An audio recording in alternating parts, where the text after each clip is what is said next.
وأشهد أن محمدا عبده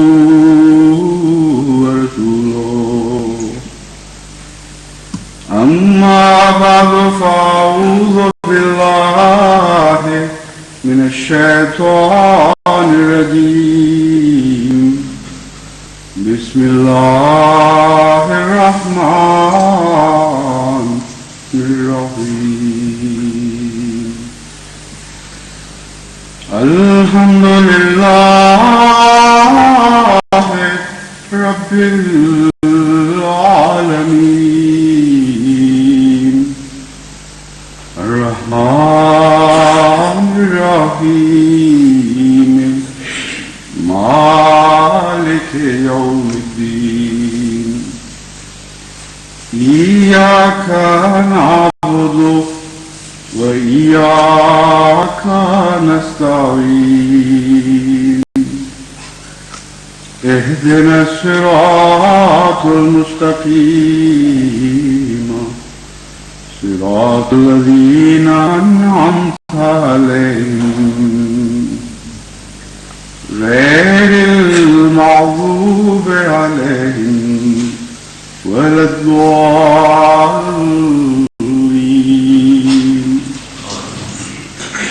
واقسموا بالله جهد أيمانهم لئن جاءهم نذير ليكونن أهدى من إحدى الأمم فلما جاءهم نذير ما زادهم إلا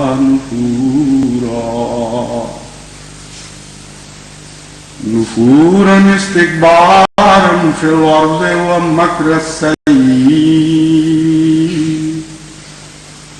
ومكر السيء ولا يحيق المكر السيء إلا بأهله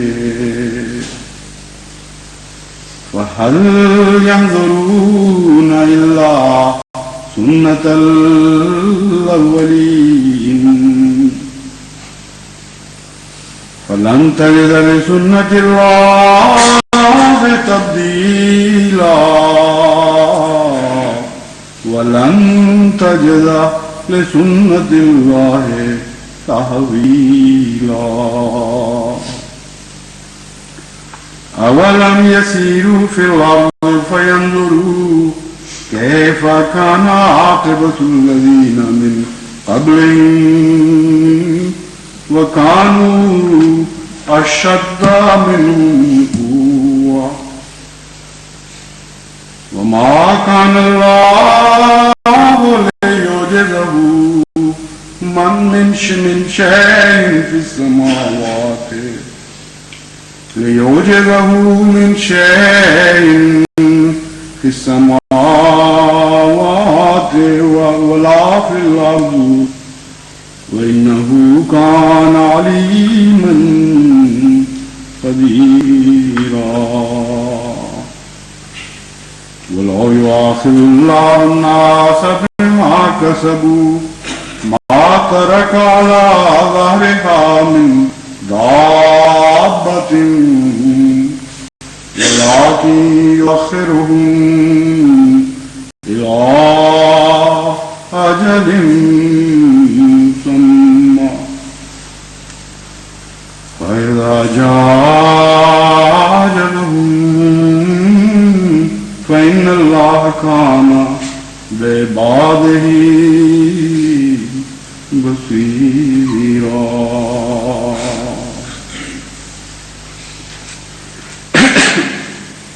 گزشتہ خطبے میں میں نے اس آیت کریمہ کی تلاوت کی تھی، اس میں دو گروہوں کا ذکر تھا. ایک وہ جو اپنی عزتیں اللہ ہی سے حاصل کرتے ہیں، ان کی تمام دعاؤں کا رخ، ان کی التجاؤں کا رخ آسمان کی طرف رہتا ہے، اور عمل صالح ان کے پاکیزہ کلمات کو مزید رفعتیں بخشتا رہتا ہے. اسی آیت کے دوسرے حصے میں ان لوگوں کا بھی ذکر تھا اور ہے جو مدینہ یمکنون السیئات ہے، جو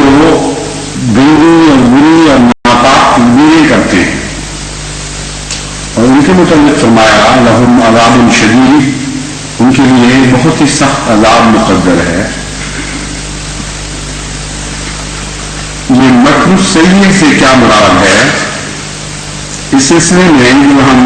اسی صورت فاطر کہ آخر پہ پہنچتے ہیں تو قرآن کریم خود مکر السیئ کے مضمون کو کھول دیتا ہے، فرماتا ہے وہ لوگ ایسے ہیں جنہوں نے خدا کی بڑی بڑی بھاری قسمیں کھائیں اور یہ کہا کہ اگر ان کے پاس کوئی ڈرانے والا خدا کی طرف سے آیا ہو یا آ جائے تو یقیناً وہ پہلی قوموں سے زیادہ ہدایت پانے والے ہو جائیں گے۔ لیکن افسوس ان کے حال پر کہ جب ان کے پاس ڈرانے والا آیا تو نفرتوں کے سوا انہوں نے کسی چیز میں ترقی نہیں کی۔ استکبار فی الارض، کیونکہ یہ زمین میں تکبر اختیار کرنے والے لوگ ہیں، تکبر اختیار کرتے ہوئے انہوں نے آنے والے کا انکار کر دیا۔ وہ مکر السیئ، اور اس وجہ سے انکار کیا کہ یہ بری تدبیریں جانتے تھے۔ ایسے لوگ تھے ان کو یہ گھمنڈ تھا ہم زمین میں بڑے بھی ہیں اور سازشوں اور جھوٹی اسکیمیں بنانے میں ہمارا کوئی جواب نہیں، ہر قسم کی گندی تدبیریں ہم بنانی ہمیں خوب آتی ہیں۔ اس لیے جس قوم کے پاس طاقت بھی ہو، بڑائی بھی ہو اور مکر اور فریب کی تدبیریں بنانے کی ماہر ہو، اس کو خدا کی طرف سے آنے والے کسی شخص کی پرواہ نہیں رہتی۔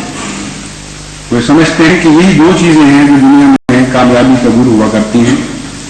جن کے پاس دنیا کی ظاہری بڑائی آ جائے اور اس کے علاوہ وہ سازشی دماغ بھی رکھتے ہیں اور گندی مکر و فریب کی تدبیریں بنانا ان کا روزمرہ کا کام ہو، وہ کیسے ایمان لا سکتے ہیں خدا کی طرف سے آنے والے ایک عاجز بندے پر؟ تو قوم کی ساری نفسیاتی حالت جو اسے انکار پر آمادہ کرتی ہے، اس کا نقشہ اس آیت کے ایک چھوٹے سے ٹکڑے میں کھینچ دیا گیا۔ استکبارا فی الارض و مکر السیئ، ان دو چیزوں نے قوم کو ہدایت پانے سے محروم کر دیا۔ لیکن یہ آپ کو بھول جاتے ہیں وَلَا يَحِيقُ مَكْرُ السَّيِّئِ إِلَّا بِأَهْلِهِ، کہ گندی اور ناپاک تدبیر تو بنانے والے کے سوا کسی کو گھیرے نہیں لایا کرتی، کسی کا گھیرا نہیں ڈالتی، کسی کو ناکام اور ذلیل و رسوا نہیں کرتی، کسی کو ہلاک نہیں کرتی، مگر اسی کو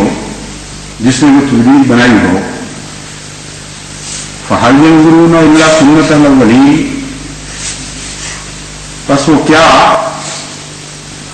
گزرے ہوئے لوگوں کے اوپر جو واقعات گزر گئے ان کے سوا کچھ چاہتے ہیں؟ کیا وہ یہ خیال کرتے ہیں کہ اس دفعہ وہ واقعات ان پر نہیں گزریں گے جو پہلی قوموں پر گزرتے رہے؟ ان کی تاریخ گواہ ہے۔ کیا وہ خدا سے کسی اور سلوک کی توقع رکھ رہے ہیں؟ فَلَن تَجِدَ لِسُنَّتِ اللَّهِ تَبْدِيلًا، لیکن یاد رکھیں، اور اے مخاطب تو یاد رکھ کہ تو خدا کی سنت میں کبھی کوئی تبدیلی نہیں دیکھے گا۔ وَلَن تَجِدَ لِسُنَّتِ اللَّهِ تَحْوِيلًا، اور خدا کی